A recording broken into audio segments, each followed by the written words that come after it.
Amino acid की preparation है बेटा। पहले अपन अमीनो एसिड पढ़ रहे थे ना लास्ट क्लास में, मैंने आपको बताया था कि अमीनो एसिड में क्या होता है। अमीनो एसिड ऐसे होते हैं जिनमें कि ज्यूटार आयन होता है, राइट। ज्यूटार आयन का मतलब होता है कि अपने पास एक ऐसा होता है, दो ग्रुप फिक्स होता है, COOH और NH2, ठीक है। यहाँ पे H होता है, ये ग्रुप बदलता रहता है, ग्रुप बदलने के कारण इसका नाम बदलते रहता है। तो ये मैं कह रहा था कि यही बन गया ना, ये इसका ज्यूटार आयन फॉर्मेशन, ये खुद एसिड भी है, बेस भी है, तो ये COO नेगेटिव है और ये NH3 प्लस है। सही है। हाँ सर, एक मिनट। ठीक, तो पहला मेथड ये याद रखना है। दूसरा, ये ऑलरेडी आपने पढ़ रखा है, गैब्राइल वाला मेथड। इसमें क्या होता है, ये याद है क्या किसी को? ये ऑलरेडी पढ़ाया था मैंने, याद है? पहले यहाँ पे NH होता है, NH होता था एसिड बेस रिएक्शन के, N माइनस और K प्लस आता है, फिर ये N माइनस, ये क्या एस्टर है, इस पर अटैक करेगा, SN2TH होगी। ये देखो, ये रिएक्शन पढ़ रखी है आपने, थैलेमाइड रिएक्शन, इस पर अटैक करेगा, याद है? प्रिपरेशन ऑफ अमीन्स में है ना ये? हाँ जी, हाँ जी। तो ये हटा, ये आ गया अपने पास, इसका हाइड्रोलिसिस करोगे तो ग्लाइसिन बन जाता है और थैलिक एसिड बन जाता है। तो ये भी इंपॉर्टेंट है, ये दोनों इंपॉर्टेंट है। क्लियर? हाँ सर, एक मिनट। सर ये दोबारा बताना एक बार। देख, ये तेरा थैलेमाइड है तो N माइनस है, यहाँ पे N माइनस यहाँ अटैक करेगा, ये निकलेगा, ये बनेगा, इसका हाइड्रोलिसिस करेगा, हाइड्रोलिसिस करेगा तो देख ये पूरा ग्रुप बाहर निकल जाएगा, ये यहाँ पे OH आ जाएगा, यहाँ पे OH आ जाएगा, यहाँ पे H और H आ जाएगा, समझ रहा है? ऐसे काट दे इसको, और साफ साफ बताता हूँ, इसको ऐसे काट दे, ठीक है। यहाँ पे H H OH OH, समझा? ये देख थैलिक एसिड बन गया और ये बन गया अपना ग्लाइसिन, ठीक है। सर ये पहले वाला थैलिक एसिड है? ये थैलिक है ना, थैलिक तो ये है, वो थैलिक एनहाइड्राइड है, थैलेमाइड है मतलब, ठीक है। ठीक। Yes sir.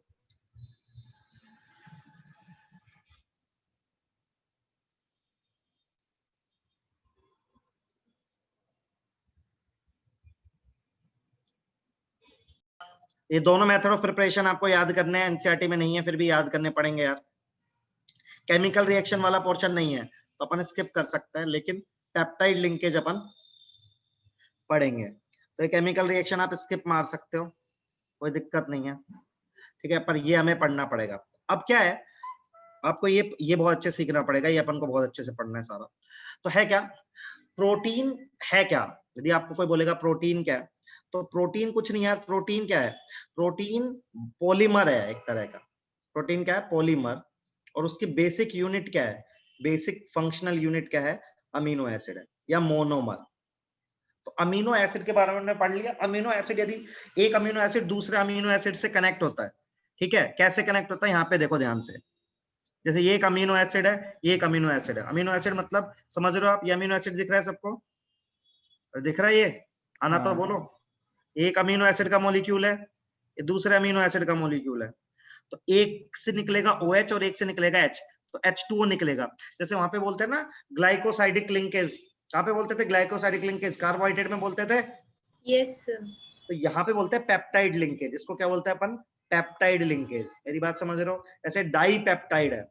मान लो और आगे, मान लो एक मैं N ले लूं और H ले लूं और कर दूं तो ट्राई पेप्टाइड हो जाएगा। या यहाँ पे मैं ले लूं OH ले लूं तो यहाँ पे और टेट्रा पेप्टाइड हो जाएगा। मेरी बात समझ रहे हो आप?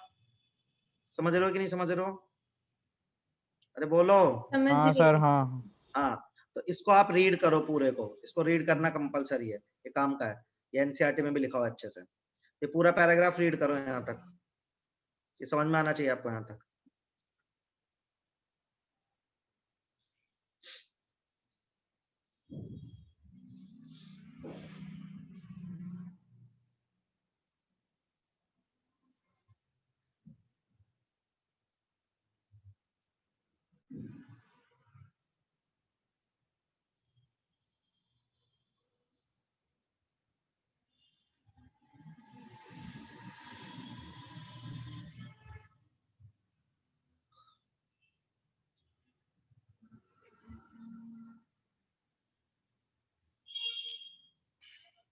यहाँ तक पढ़ लो, समझ में आ जाएगा पूरा, मैंने पढ़ लिया।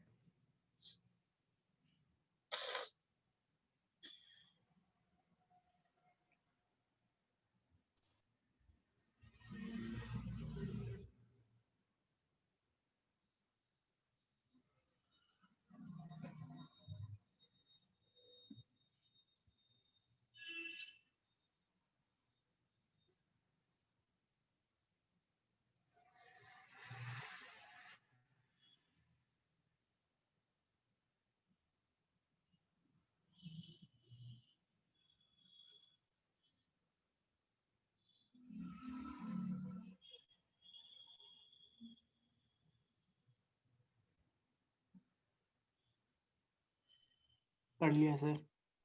डन, आ गया समझ? अब देखो ये बहुत इंपॉर्टेंट है, नेमिंग। तो नेमिंग ऑफ पॉलीपेप्टाइड्स होगा क्या, आपका एक अमीनो एसिड दूसरे अमीनो एसिड से कनेक्ट होगा। तो naming of polypeptide started from N terminal residue and suffix ine of the amino acid is replaced by yle for all except amino acid of C terminal residue। तो देखो कहीं पे ये लिखा हुआ है, देखो तो ये लिखा हुआ है ना, जैसे ग्लाइसिन है, मान लो जब ग्लाइसिन कनेक्ट होगा, ग्लाइसिन क्या होगा, कनेक्ट होगा, तो उसका नाम क्या बन जाएगा, INE हटा के क्या लगा दोगे आप, YL। जैसे एलालाइन है तो INE हटा के क्या लगोगे, YL। लाइसिन में क्या हटा दोगे, YL। समझ रहे हो आप? जब कनेक्ट होगा, जैसे जैसे आप बोलते हो ना मिथाइल प्रोपाइल ब्यूटाइल, ऐसे ही यहाँ पे हो रहा है। यही बात समझ में? जैसे यहाँ पे लिखा हुआ है मीन्स, देखो यदि ये है, देखो ये वाला, देखो एनालाइन, ग्लाइसिन, फिनाइल, एनालाइन, मतलब ये पांचों जुड़े हुए हैं ऐसे, तो इनका शॉर्टकट है ये। देखो इसके आगे गिवन होगा, स्ट्रक्चर गिवन है क्या, देखना जरा।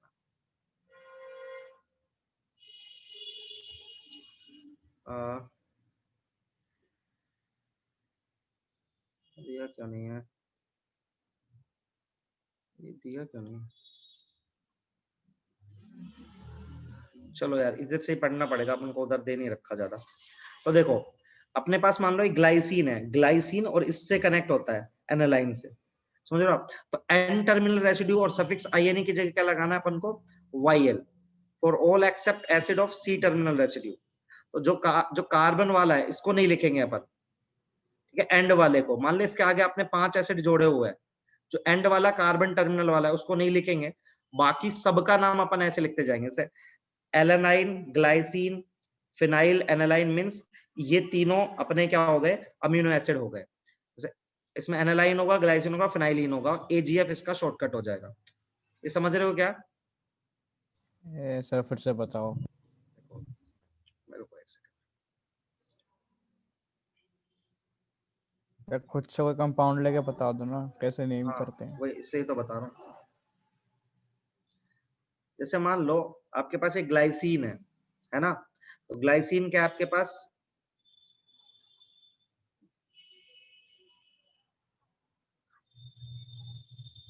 इन दोनों से बनाता हूं, जैसे मैं एक प्रोटीन, ठीक है, तो मैंने बनाया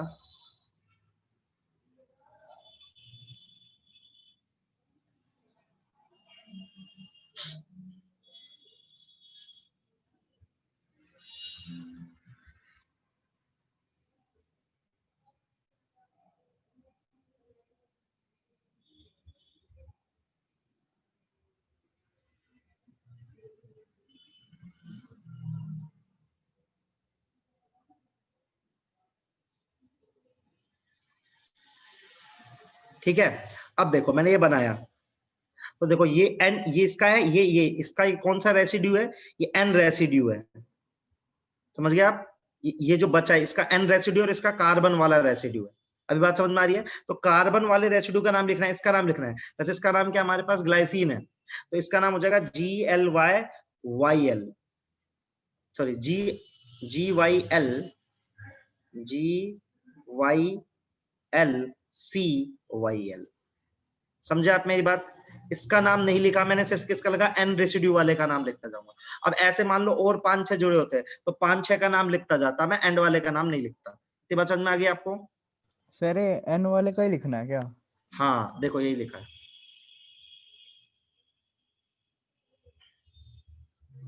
Naming of polypeptide start from N So, terminal sir- residue and suffix INE of amino acid replaced by YL for all except amino acid of with C terminal residue. सही है? सर एन टर्मिनल रेसिड्यू तो वो होगा ना जिसपे NH2 group free है। नहीं, residue मतलब बच गया। सर जहाँ से H निकल रहा है ना। हाँ, वहां से H निकला, वही तो रेसिड्यू बचा ना। एन हाँ। टर्मिनल रेसिड्यू तो वही बचा ना बेटा। सही है? इसके एग्जांपल्स अभी आ जाएंगे, प्रोटीन में आ जाएंगे और आ जाएंगे। रुको, ये क्वेश्चन क्या है ये देखो एक बारी में। इसके क्वेश्चन होने चाहिए थे पर पता नहीं क्या, या तो फिर सिलेबस में नहीं होगा आपके में, भूल गया हूं मैं, पिछले साल पढ़ाया नहीं था मैंने ये।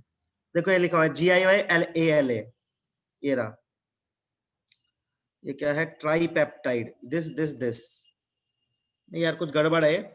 इसके क्वेश्चन में ढूंढ रहा हूँ, मैं ढूंढ के दे दूंगा। ये क्वेश्चन नहीं है इसके, थोड़ी देर बाद मैं ढूंढ के दे दूंगा। सर ठीक है? नाम कैसे याद रखेंगे वो जो इतने सारे कंपाउंड थे? वो 18 20 के, 20। तभी तो नाम याद रखना पड़ता है एक्चुअली। सिर्फ पूरा naming बायोलॉजी के का, लिए? एक्चुअली naming के बायोलॉजी का पार्ट क्यों, क्योंकि RNA DNA भी तो इसी से बनता है ना, तो वो याद रखने पड़ते ही है। पर अपन को नहीं है, पर अपन भी देख लेंगे, कोई बात नहीं है। इसके क्वेश्चन में दिखा दूंगा। अब सुनो आप, तो ये आपके यहाँ से आ सकता है क्वेश्चन। तो जो अमीनो एसिड है ना, पॉलीपेप्टाइड्स होता है 100 अमीनो एसिड से ज्यादा वाले। ठीक है? जैसे इंसुलिन, आपको एग्जांपल दिया, 51 अमीनो एसिड होता है। इंसुलिन पता है ना सबको, जब कमी हो जाती है, शुगर वुगर होता है तो लेते हैं, हाँ। इंजेक्ट करते हैं, तो प्रोटीन ही होते हैं। तो प्रोटीन का क्लासिफिकेशन है, जैसे एक क्लासिफिकेशन है फेबुरस और ग्लोबुलर। तो ये एक तरह का क्लासिफिकेशन है। फेबरस मतलब होता है when polypeptide chain run parallel and fibre like structure. Parallel चल रही हो, एक चेन दूसरे कैसे चल रही हो, और फाइबर लाइक स्ट्रक्चर बन रहा हो। ठीक है? इसका fibrous held together by hydrogen bond और डाइसल्फाइड बॉन्ड। ये याद रखना पड़ेगा कि एक मान लो एक पॉली, जैसे एक अपनी उसकी चल रही है चेन, फॉर एग्जांपल ऐसे कि CCO, मान लो ऐसे ना, N आ जाएगा, फिर आगे कुछ कार्बन आ जाएगा, फिर अपना CO, फिर आगे नाइट्रोजन आ गया। ऐसे पॉलीपेप्टाइड की एक चेन हो जाएगी। ऐसे इसके नीचे वाली चेन है, यदि ये चेन इससे हाइड्रोजन बॉन्ड या डाइसल्फाइड से कनेक्टेड है तो फेबुरस बन जाएगा, फाइबर टाइप का स्ट्रक्चर बन जाएगा। ग्लोबुलर में क्या होता है, सब कुछ रैंडम होता है, स्फेरिकल शेप हो जाती है प्रोटीन की। डायग्राम दिया हो तो पता चल जाएगा, डायग्राम उन्होंने नहीं दिया है। NCERT में दिया है क्या डायग्राम? एक सेकंड रुकना। तो देखो, फेबुरस का मतलब है कि एक चेन दूसरे से simple straight chain hydrogen bonding या डाइसल्फाइड से कनेक्टेड रहे। जब वो ऐसे स्फेरिकल बन जाएगी, स्फेरिकल चेन स्फेरिकल बन जाएगी, जैसे आपने मिसल फॉर्मेशन देखा है उस टाइप का, यहाँ पे हाइड्रोफोबिक पार्ट आ जाए या हाइड्रोफिलिक पार्ट आ जाए। हाइड्रोफिलिक पार्ट समझते हो आप, CO नेगेटिव या NH2+, वो हाइड्रोफिलिक पार्ट होगा, और जो ये वाला पार्ट होगा, जो यहाँ पे R पार्ट लगा, हाइड्रोफोबिक होगा। तो यदि ऐसा बना ले तो वो कहलाता है ग्लोबुलर। जैसे एग वाला एग्जांपल याद रखना है आपको। ठीक है? इसके बाद है केमिकल कंपोजिशन से, simple protein on hydrolysis give only alpha amino acid. आपने हाइड्रोलिसिस किया, मतलब आपने जो पॉलीमर है उसको तोड़ तोड़ के मोनोमर बनाया, तो यदि एक ही तरह के अमीनो एसिड मिले, जैसे मान लो ग्लाइसिन मिला, आपने 100 यूनिट तोड़ी और सारे ग्लाइसिन मिले, तो वो कहलाता है सिंपल प्रोटीन। कॉन्जुगेटेड प्रोटीन क्या है? In conjugated protein part is combined with the non protein part on hydrolysis give a non protein part in addition to alpha amino acid. The non protein portion is called, यार ये अपने बिल्कुल ही bio वाला चला गया। ठीक है? तो ऐसा हो सकता है कि सिंपल का मतलब है खाली अल्फा अमीनो एसिड ही हो, और कॉन्जुगेट का मतलब उसमें कोई ना कोई कार्बोहाइड्रेट भी हो, लिपिड्स या फैट हो। ठीक है? जैसे मिल्क आप खाते हो ना, मिल्क, तो उसमें कार्बोहाइड्रेट भी रहता है, प्रोटीन भी रहता है। मेरी बात समझ रहे हो क्या? एक तो बिल्कुल जैसे अंडे का, वो अंडा खाते हो आप तो बिल्कुल प्रोटीन ही खा रहे हो, पनीर खा रहे हो तो प्रोटीन ही खा रहे हो। तो सिंपल जिसमें जिसकी मोनोमरिक यूनिट में सिंपल अल्फा अमीनो एसिड ही हो, वो कहलाएगा सिंपल। यदि उसकी मोनोमरिक यूनिट में अमीनो एसिड के साथ साथ प्रोटीन, फैट या कुछ अलग चीज हो, वो कहलाएगा कॉन्जुगेटेड। बस इतना याद रखना है। ड्राइव्ड प्रोटीन एक और बताया, ड्राइव्ड प्रोटीन है, देखिए, degradation product obtained by partial hydrolysis simple और कॉन्जुगेटेड प्रोटीन्स। वो कुछ नहीं है, प्रोटीन का हाइड्रोलिसिस करने से कुछ कुछ बने, वो इसको हटा भी सकते हो, नहीं जरूरत है। अब देखो यहाँ पे आते हैं अपन, ये है प्राइमरी स्ट्रक्चर ऑफ प्रोटीन, ये इंपॉर्टेंट है यार। तो 4 स्ट्रक्चर होते हैं प्रोटीन के, होता है प्राइमरी, सेकेंडरी, टर्शियरी, क्वाटरनरी, 4 तरह के स्ट्रक्चर होते हैं। तो ईच प्राइमरी स्ट्रक्चर क्या होता है? Each polypeptide in a protein amino acid link with each other in specific sequence, and a sequence of amino acid that said to be the primary structure. Any change in the primary structure sequence creates the different protein. सही बात है. जैसे normal haemoglobin है तो ये सब acid, ये वेलेलाइन मतलब ये अमीनो एसिड है. वेलेलाइन हिस्टिडीन से जुड़ा है, हिस्टिडीन ल्यूसीन से जुड़ा है, THR से जुड़ा है, वो प्रोसीन से जुड़ा है.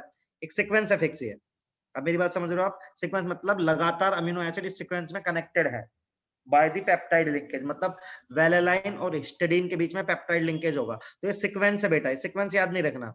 तो ये हमारा हीमोग्लोबिन है, लेकिन यदि तुम देखोगे किसी और का हीमोग्लोबिन तो उसका सीक्वेंस हो सकता है थोड़ा बहुत अलग हो. तो ये सीक्वेंस बदलेगा ना, ये सीक्वेंस बदलेगा तो नया प्रोटीन बन जाएगा. तो प्राइमरी स्ट्रक्चर क्या है? जैसे प्रोटीन 1, प्रोटीन 2, प्रोटीन 3, प्रोटीन 4, ऐसे एक फिक्स सीक्वेंस है.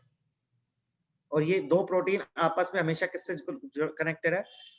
पेप्टाइड लिंकेज के कारण. तो ये है इसका प्राइमरी स्ट्रक्चर. ठीक. अब the shape in which a long polypeptide chain exist in called secondary structure. अब ये शेप किस तरह से एग्जिस्ट करेगी? वो अल्फा हेलिकल फॉर्म में हो सकती है, वो बीटा प्लेटेड स्ट्रक्चर में हो सकती है. देखो इस तरीके से ये सब अमीनो एसिड है. आपको बहुत ज्यादा दिमाग नहीं लगाना है इसमें. तो आपकी जो सिंगल चेन है वो हेलिकल स्ट्रक्चर में भी हो सकती है और वो ऐसी शीट के स्ट्रक्चर में भी हो सकती है. तो शीट तो ये होता है सेकेंडरी स्ट्रक्चर इसका. ठीक है. एक सिंगल चेन है आपके पास, वो है प्राइमरी स्ट्रक्चर. 1 2 3 4 5 ऐसे 100 अमीनो एसिड जोड़े हैं, एक फिक्स सीक्वेंस में जोड़े हैं, वो है प्राइमरी. उनका शेप कैसा है? वो है हमारा सेकेंडरी. अब दो तरह की शेप है, अल्फा हेलिक्स और बीटा प्लेटेड. क्या याद रखना है आपको? Alpha helix polypeptide chain form all H bonds by twisting into right hand screw NH group of each amino acid which the CO group of adjacent helical group. यदि आप देखोगे ना, देखो क्या किया हमने. देखो ये सब अमीनो, ये एक पूरी चेन है. तो यहाँ पे एक अमीनो एसिड है, इसका ले लिया हमने कौन सा पार्ट? CO नेगेटिव वाला पार्ट. और ये पूरी एक लंबी चेन थी, इसको हमने इस तरह से घुमा रहे हैं. हम इस तरह से घुमा रहे हैं कि एक का CO नेगेटिव दूसरे के NH के नीचे आ जाए. तो CO नेगेटिव और NH पॉजिटिव, इन दोनों के बीच में क्या हो जाएगी बेटा? Hydrogen bonding. देख रहे हो आप? ये देखो, ये देखो, ये समझ में आ रहा है क्या आपको? अरे बोलो. अब एक प्राइमरी स्ट्रक्चर था, पूरी चेन थी एक, हम उसको ऐसे घुमा रहे हैं कि अल्फा हेलिक्स बने और आपस में सब लोग किससे कनेक्टेड रहे? हाइड्रोजन बॉन्डिंग से. क्लियर है? अब बीटा प्लेटेड में क्या होगा? एक शीट में स्ट्रक्चर होगा. In beta structure all peptide chain stretch out to nearly maximum attention they laid by side. तो यहाँ पे देखो एक चेन है, उससे दूसरी साइड बाय साइड है. एक चेन है, दूसरी साइड बाय साइड चेन चल रही है, इनके बीच में हाइड्रोजन बॉन्डिंग हो रही है. ये पैरेलल है, एंटी पैरेलल, उससे फर्क नहीं पड़ रहा अपन को. सही है? तो जब सिंगल चेन को आप हेलिक्स फॉर्म में बनाओगे तो अल्फा हेलिक्स, और स्ट्रेट जमाते जाओगे तो बीटा प्लेटेड स्ट्रक्चर आ जाएगा, बीटा स्ट्रक्चर आ जाएगा. अब टर्शरी स्ट्रक्चर में क्या होता है? टर्शरी स्ट्रक्चर में क्या होता है बेटा? The tertiary structure of protein represent overall folding of polypeptide chain, further folding of secondary producing 3D structures. अब क्या होगा जब अपन जो अपना ये बन गया, अल्फा हेलिकल बन गया. अब ऐसे हमारे पास बहुत सारी चेन आ जाएंगी. ये 2D में है, 3D में मान लो और चेन आने लगे. ऐसे RNA DNA बनता है, एक चेन ही हो गई, एक चेन ही हो गई. इस तरह से जब हो जाए. ठीक है. जैसे यहाँ पे देखो, बहुत अच्छा बताया. ये प्राइमरी स्ट्रक्चर है, सिंगल चेन. ये सेकेंडरी स्ट्रक्चर है, इसको और 3D में ले गए तो टर्शरी स्ट्रक्चर है, इसको और कॉम्प्लेक्स कर देंगे. ठीक है, तो बन जाएगा quaternary structure. There are certain protein which are composed of 2 or more polypeptide chain referred to as subunits. Right? The quaternary structure refer to determination of number of subunits. They are simple है. देखो इसमें कुछ नहीं किया, एक chain को घुमाया secondary बना, और घुमाया टर्शरी बनाया. अब क्वाटरनरी में क्या होता है? 2 यूनिट्स होंगी, मतलब एक स्ट्रेट चेन और दूसरी स्ट्रेट चेन, ये 2 सीक्वेंस से मिलकर बना हुआ क्वाटरनरी. ये बात समझ रहे हो क्या? देखो ये डायग्राम बहुत ही अच्छा दे रखा है, यहाँ से सब क्लियर हो जाएगा आपको. देखो देखो प्राइमरी में एक चेन दिख रही है खाली आपको, इसके 2 स्ट्रक्चर, इसको घुमाया तो अल्फा हेलिक्स बन सकता है, बीटा प्लेटेड बन सकता है. इसको और 3D में लेके गए तो टर्शरी बन सकता है. अब देखो एक चेन तो ये है, ठीक है, और एक चेन ये है. तो जब 2 चेन का अल्फा हेलिक्स या कुछ भी 3D का स्ट्रक्चर बने तो उसको क्वाटरनरी बोलते हैं. इतना क्लियर है क्या? देखो सब लोग, तो 4 स्ट्रक्चर है, प्राइमरी, सेकेंडरी, टर्शरी, क्वाटरनरी. ये क्लियर है क्या? डायग्राम देखो आप सब लोग, ये देखो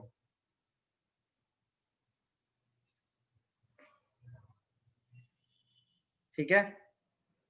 अब देखो डीनेचुरेशन ऑफ प्रोटीन क्या होता है, जब आप प्रोटीन को हीट करते हो ना तो आप उसके स्ट्रक्चर्स को ब्रेक कर देते हो, उसको बोलते हैं डीनेचुरेशन। जैसे आप एग को बॉईल करते हो ना तो डीनेचर्ड प्रोटीन होता है वो। When protein in native form is subjected to a physical change like temperature और पीएच चेंज, तो मान लो नॉर्मल प्रोटीन रखा हुआ है, आपने इसका पीएच या टेम्परेचर चेंज करा तो डीनेचर्ड हो जाएगा। When protein in the native form subjected to a physical change like temperature और pH, H bonds are disturb, जो आपने एच बॉन्ड बनाए थे, as a result globules get unfold and helical gets uncoiled, therefore protein loses activity during the denaturation 2 and 3 structures get destroyed to 1। बहुत ही आसान है। देखो आपने बोला कि यार ये मेरा सेकेंडरी, ये स्ट्रक्चर है सेकेंडरी, तो ये एक रिंग किससे ऐसे कनेक्टेड, हाइड्रोजन बॉन्डिंग से कनेक्टेड है। अब आपने हीट कर दिया तो सारी की सारी जो हाइड्रोजन बॉन्डिंग है वो तो टूट जाएगी, तो ये जो स्ट्रक्चर है वापस किस में आ जाएगा, प्राइमरी में, या फिर ये भी जो स्ट्रक्चर वो किस में आ जाएगा, प्राइमरी। समझ रहे हो आप, ये बात समझ में आई क्या? डीनेचुरेशन का मतलब समझ में आया कि आप हीट करते हो या पीएच चेंज करते हो जिसकी वजह से हाइड्रोजन बॉन्ड या जो लिंकेज है जो दो हेलिक्स के बीच में या दो चेन्स के बीच में जो भी एक वीक फोर्स एग्जिस्ट कर रहा है वो हट जाएगा और वो अनफोल्ड हो जाएगी और अपने वो प्राइमरी स्ट्रक्चर में आ जाएगी, राइट। अब है रीनेचुरेशन, डीनेचुरेशन में भी रिवर्सेबल और इरिवर्सेबल। सही बात है, देखो अंडे को तो आप वापस से नेचर्ड नहीं कर सकते, राइट। अंडा आपने गर्म किया वो खराब ही हो गया, लेकिन कुछ प्रोटीन है जिनको हम रिवर्सेबल भी इरिवर्सेबल है, जैसे कोआगुलेशन एग और boiling of milk are the example of irreversible protein, right. आप रिटर्न नहीं कर सकते। सही बात है, जब आप दही जमा लोगे दही से वापस से दूध नहीं बना सकते और अंडे को वापस से वैसा लिक्विड नहीं कर सकते, but in some case it may be reversible. For this process of reversibility is known as, मतलब यहाँ से यहाँ वापस चले जाए, लेकिन वो हमेशा नहीं जा सकते। Hence when the temperature and pH denature point brought to 3 and 2 degree, तो डीनेचुरेशन का मतलब होता है कि 2 डिग्री मतलब सेकेंडरी और टर्शरी को 1 डिग्री में लेके जाना, इसको बोलते हैं 1 डिग्री को 2 और 3 डिग्री में लेके जाना। लेकिन ये हमेशा नहीं होता है, कई बार हमारा ये प्रोसेस जो है डीनेचुरेशन का वो इरिवर्सेबल भी रहता है, और इरिवर्सेबल रहेगा तो हम उसको वापस रिटर्न बैक नहीं कर पाएंगे। क्लियर है सबको इतना? बताओ यार, आपको ये याद रखना है, एक प्रोटीन का टेस्ट याद रखना है, निनहाइड्रिन टेस्ट याद रखना है बस। ये निनहाइड्रिन टेस्ट याद रखना है प्रोटीन के लिए, ये आपके पीओसी की शीट में भी लिखा हुआ होगा, आप चेक करोगे तो। मोलेस टेस्ट होता है कार्बोहाइड्रेट के लिए, निनहाइड्रिन टेस्ट होता है प्रोटीन के लिए, ठीक है। ये समझ में आ गया सबको? अभी प्रोटीन क्लियर हो गया सबको? तो प्रोटीन में प्राइमरी, सेकेंडरी, टर्शरी, ये स्ट्रक्चर इंपॉर्टेंट है। 3 तरह से क्लासिफिकेशन है, पहला है फोर्बुलस एंड ग्लोबुलर। फोर्बुलस का कुछ मतलब नहीं होता है कि आपके पास चेन्स होती है डिफरेंट, वो हाइड्रोजन बॉन्डिंग है डाइसल्फाइड लिंक से अटैच होती है। ग्लोबुलर में होता है कि वो इस तरह से अरेंज हो जाता है कि स्फेरिकल फॉर्म ले लेता है, जिसमें हाइड्रोफोबिक पार्ट आउटसाइड होता है, हाइड्रोफिलिक इनसाइड होता है। यदि खाली प्रोटीन है तो सिंपल प्रोटीन बोलते हैं, यदि प्रोटीन के साथ कुछ और भी है मतलब कार्बोहाइड्रेट या फैट तो कॉन्जुगेटेड रहता है। एक स्ट्रक्चर के बेसिस पे प्राइमरी, सेकेंडरी, टर्शरी, ये 3 तरह के क्लासिफिकेशन प्रोटीन के हैं। प्रोटीन है क्या? Protein is the polymer of amino acid, तो जिस सीक्वेंस में अमीनो एसिड रखे होते हैं वो उसका प्राइमरी स्ट्रक्चर होता है। 2 जो अमीनो एसिड है वो पॉलीपेप्टाइड लिंकेज से कनेक्टेड रहते हैं, इतना आपको पता रखना है, और मेरे हिसाब से कुछ ज्यादा पता रखना नहीं है। ये समझ में आ गया? अब बात रही इनके नाम याद कराने की, वो मैं आपको नाम याद कराऊंगा। इतना क्लियर है यार सबको? बताओ, बोलो भाई। क्लियर है Yes, sir. सर। ठीक है, अभी ना कुछ थोड़ा सा पार्ट है विटामिन